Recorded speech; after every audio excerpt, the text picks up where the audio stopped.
এই জন্যে আজকে যে মাঠে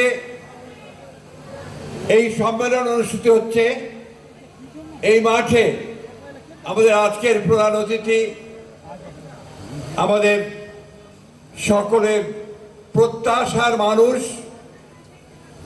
জনাব তারেক রহমান সাহেবের পিতা, বাংলাদেশ জাতীয়তাবাদী দলের প্রতিষ্ঠাতা শহীদ প্রেসিডেন্ট জিয়াউর রহমান এইখানে সভা করেছিলেন। আমরা গর্বিত এই জন্যে যে এই মাঠে আমাদের নেতার মাতা, আমাদের গণতন্ত্রের মাতা, যিনি দীর্ঘকাল গণতন্ত্রের সংগ্রাম করেছেন, কারাভোগ করেছেন, কারা নির্যাতন করেছেন, দেশনেত্রী বেগম খালেদা জিয়া কয়েকবার এই মাঠে সভা করে গেছেন।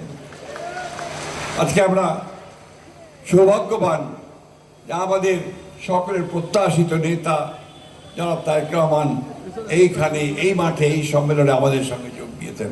আমি আপনাদের সকলের পক্ষ থেকে তাকে আন্তরিক কৃতজ্ঞতা ও ধন্যবাদ জানাচ্ছি। আমি বক্তব্য দেব না, বক্তব্য আজকে আমাদের প্রধান অতিথি দেবেন। আমি শুধু আপনাদের এই কথাটুকু বলতে চাই, ইতিহাসের এক চরম সন্ধিক্ষণে আজকের এই সম্মেলন অনুষ্ঠিত হচ্ছে।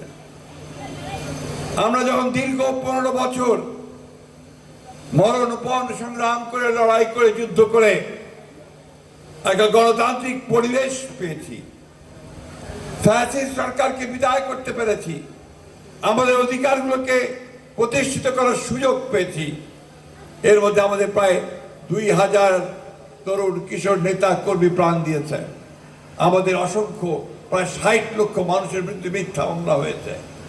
এই ঠাকুরগাঁ এই জেলাতে প্রায় 7,500 মানুষের বিরুদ্ধে মিথ্যা মামলা হয়েছে এবং 75টা মামলা হয়েছে এবং 12 জন শহীদ হয়েছে। সেই সময়ে আজকে যখন আমাদের সুযোগ সৃষ্টি হয়েছে একটা মধ্যবর্তী সরকারের অধীনে একটি নির্বাচন করার, দিয়ে গণতন্ত্রের উত্তরণ ঘটাবার, যখন ইতিমধ্যে আমাদের নেতার সঙ্গে মধ্যবর্তী সরকারের অর্থাৎ অন্তর্বর্তীকালীন সরকারের প্রধান ডক্টর ইউনূসের আলোচনা হয়েছে এবং নির্বাচনের সময় নির্ধারিত হয়ে গেছে, সেই সময় বাংলাদেশের সেই শত্রুরা যারা বারবার বাংলাদেশকে অস্থিতিশীল করতে চেয়েছে, বাংলাদেশের স্বাধীনতার ঘোষক, গণতন্ত্রের বহুদলীয় গণতন্ত্রের পুনঃপ্রবর্তক এবং আধুনিক বাংলাদেশের উপকার শহীদ জিয়াউর রহমান সাহেবকে হত্যা করেছে এবং গণতন্ত্রকে হত্যা করেছে বারবার। সেই চক্রান্তকারীরা আবার বাংলাদেশের গণতন্ত্রকে হত্যা করবার ষড়যন্ত্র করছে। বন্ধুগণ, আজকে সমগ্র জাতি যখন উন্মুখ হয়ে আছে, যাকে নির্বাচনের মধ্য দিয়ে আমরা আমাদের একটা নির্বাচিত সরকার গঠন করব, পার্লামেন্ট গঠন করব, গণতন্ত্রে ফিরে যাবে, ঠিক তখনই এই সমস্যাগুলো তৈরি করা শুরু করেছে। আমি ধন্যবাদ জানাতে চাই ডক্টর ইউনূসকে এবং অন্তর্বর্তীকালীন সরকারকে যে তিনি অত্যন্ত দৃঢ়তার সঙ্গে ঘোষণা করছেন যে 2026 সালের ফেব্রুয়ারি মাসের প্রথম সপ্তাহে বা প্রথমার্ধেই নির্বাচন অনুষ্ঠিত হবে এবং তিনি বলেছেন যে একমাত্র আল্লাহ তাআলা ছাড়া আর কেউ শক্তি নাই এখান থেকে তাকে সরাতে পারে। আমি সেই জন্য তাকে আন্তরিক ধন্যবাদ এবং কৃতজ্ঞতা জানাচ্ছি। আমি সেই সমস্ত রাজনৈতিক দলগুলোকেও ধন্যবাদ, কৃতজ্ঞতা জানাতে চাই যে যারা আজকে এই নির্বাচন প্রক্রিয়ার মাধ্যমে গণতন্ত্রের উত্তরণের পথকে বেছে নিতে চেয়েছেন। আর আহ্বান জানাতে চাই সেই সমস্ত রাজনৈতিক দলগুলোকে যারা আজকে ভুল করছেন এই চিন্তা করে যে তারা বিলম্ব করলে, নির্বাচনকে বিলম্বিত করলে, নির্বাচনকে বাধাগ্রস্ত করলে তারাও উপকৃত হবেন, কিন্তু বাংলাদেশের মানুষ উপকৃত হবে না। বন্ধুগণ, আমি সেই জন্যই বারবার করে বলছি, আবারও বলছি যে আমাদের যুদ্ধ শেষ হয়ে যায়নি।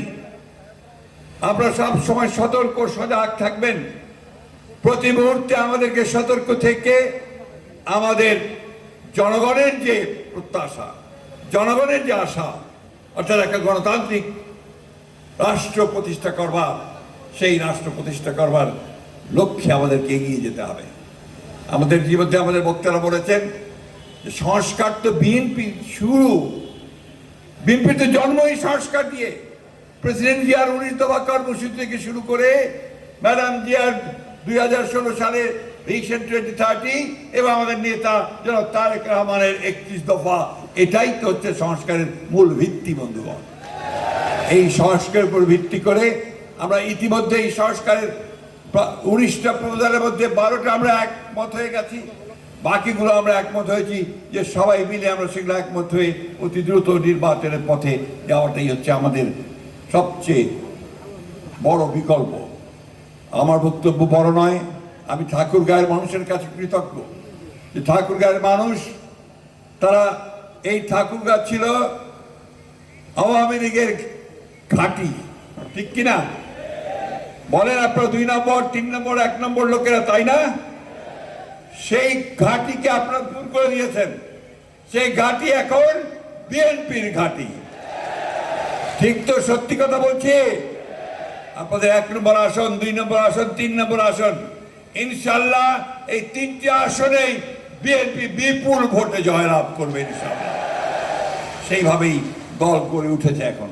আমি ধন্যবাদ জানাতে চাই নেতৃত্বকে, তরুণদেরকে। বহু তরুণ নেতা বেরিয়ে এসছে, তাদের নেতৃত্বের কারণে আজকে বিএনপি অত্যন্ত শক্তিশালী হয়েছে। আমি ধন্যবাদ জানাতে চাই ঠাকুরগাঁয়ের মানুষকে, যারা সব সময় আমাদের এই বিএনপিকে সমর্থন দিয়ে এসেছে। আমি আজকে অনুরোধ করব আমাদের প্রধান অতিথি, আমাদের ভবিষ্যতের নেতা, যার দিকে গোটা জাতি, গোটা বাংলাদেশ শুধু নয়, গোটা গণতান্ত্রিক বিশ্ব তাকিয়ে আছে। আজকে পৃথিবীর প্রতিটি গণতান্ত্রিক দেশ তারা চায় যে বাংলাদেশে একটা সুষ্ঠু নির্বাচন হোক এবং গণতন্ত্রের নেতা জনাব তারেক রহমান সাহেব সেই নেতৃত্ব দিক। আসুন আজকে এই সম্মেলনের মধ্যে দিয়ে আমরা গণতন্ত্রকে আরো শক্তিশালী করি, বিএনপিকে আরো শক্তিশালী করি, আমাদের নেতার হাতকে আরো শক্তিশালী করি এবং আমাদের গণতন্ত্রের মাতা দেশনেত্রী বেগম খালেদা জিয়ার হাতকে শক্তিশালী করি এবং আমাদের যিনি আদর্শ, যাকে লক্ষ্য করে আমরা দল করি, শহীদ প্রেসিডেন্ট জিয়া রহমানের মুখকে, তার যে অবদান, সেই অবদানকে যেন আমরা সবাই স্বীকৃতি দিতে পারি। আমি বক্তব্য শেষ করব, আবার অনুরোধ করব যে আপনারা সবাই ঐক্যবদ্ধ হয়ে একজোট হয়ে থাকবেন এবং বাংলাদেশে যেন কোনো অপশক্তি গণতন্ত্রের পথে বাধা না হয়ে দাঁড়ায়, সেইভাবে অতীতে যেমন আপনারা সংগ্রাম করেছেন, যুদ্ধ করেছেন, লড়াই করেছেন, তেমনই অটুট শক্তি হয়ে দাঁড়িয়ে থাকবেন। এই কথা বলে আবারও আপনাদেরকে ধন্যবাদ জানিয়ে